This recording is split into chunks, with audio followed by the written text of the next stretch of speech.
एक बहुत दुर्भाग्य एक बहुत दुर्भाग्यपूर्ण घटना है और इस घटना के पीछे क्या क्या है उसकी जांच होनी चाहिए। एक होनहार बालक, धार्मिक बालक, रोज सवेरे शिव जी को जल चढ़ाकर भोजन करता था, स्कूल के मंदिर को मेंटेन करता था, स्कूल की प्रेयर कराता था। मैंने कहा कोई चित्र दो, तो राम बना था, ऐसा राम जी के रूप में उसका चित्र मुझे दिखाया। उस बालक की हत्या हुई। यह हत्या करने वाला जो है उसके पास में चाकू था, पिता ने खरीद के दिया था। चाकू चलाना आता था, कहाँ मारना है, मार के कैसे घुमाना है, ये प्रशिक्षण था। मैं समझता हूँ कि जिसने चाकू खरीदा, दिया उसको, जिसने प्रशिक्षण दिया और जिस विचारधारा ने उसके मन में जहर घोला, उन सबको इस अपराध का एक्कम्प्लिस माना जाना चाहिए। एक व्यापक जांच होनी चाहिए और मनों में जो जहर घोला जाता है धर्म के आधार पर, जो जहर बच्चों के द्वारा बच्चे की हत्या के रूप में प्रकट होता है, उसकी जांच होकर के सब लोगों को दंड मिले। इसके लिए विश्व हिंदू परिषद मुकदमे की निगरानी करेगी। कुछ लोगों का ऐसा भी ख्याल है कि वो बच्चा जिसने मारा है वो 16 साल से ज़्यादा का है, सर्टिफिकेट में उम्र ठीक नहीं है। वकील देख रहे हैं कि क्या मेडिकल बोर्ड बनाने के लिए बात हो सकती है, उसके आयु का निर्धारण करने के लिए। जो कुछ भी हो सकता है वह सब करेंगे, परिवार के साथ खड़े होंगे, उनके सुख और दुख के भागी बनेंगे। पर पिछले दिनों में ऐसी 4 से ज़्यादा घटनाएं इस क्षेत्र में हुई हैं जिसमें अपराध करने वाले की आयु नाबालिग बताई गई है। क्या इसके पीछे कुछ सोच है? क्या योजना है? क्या ये नाबालिग जिहाद का एक चरण है? इस पर भी विचार होकर के, ठीक से इन्वेस्टिगेशन होकर के पर्याप्त और बड़ी कार्रवाई होगी, तब तक विश्व हिंदू परिषद इन चीज़ों की निगरानी करेगी।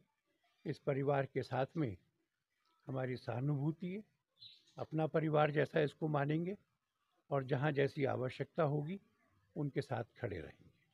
देव की माता जी शुरू से बड़ी दुखी मन से यही बात कर रही है कि न तो उदयपुर के कन्हैया कांड के आरोपियों को अभी तक कोई सजा मिली, सख्त सजा, न देव को मिलेगी, उनको विश्वास नहीं है।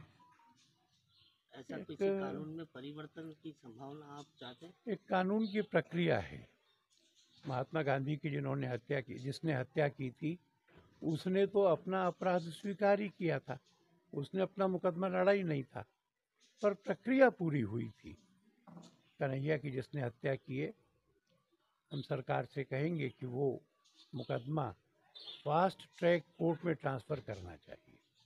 सरकार इसके लिए मूव करे, क्योंकि ऐसी हत्या के इतने दिन बाद भी न्याय न हो पाना ये अशांति भी उत्पन्न करता है, प्रश्न चिन्ह भी खड़े करता है। मैं उनकी माताजी के प्रश्न से सहमत हूँ। आपने अभी नाबालिग जिहाद की बात की, तो क्या अभी जैसे आपकी विचारधारा की सरकार दोनों तरफ मानी जाती है, तो नाबालिग जिहाद को लेकर किसी तरह के कानून की डिमांड आप करेंगे? हम लोग जरूर इस विषय का अध्ययन करेंगे।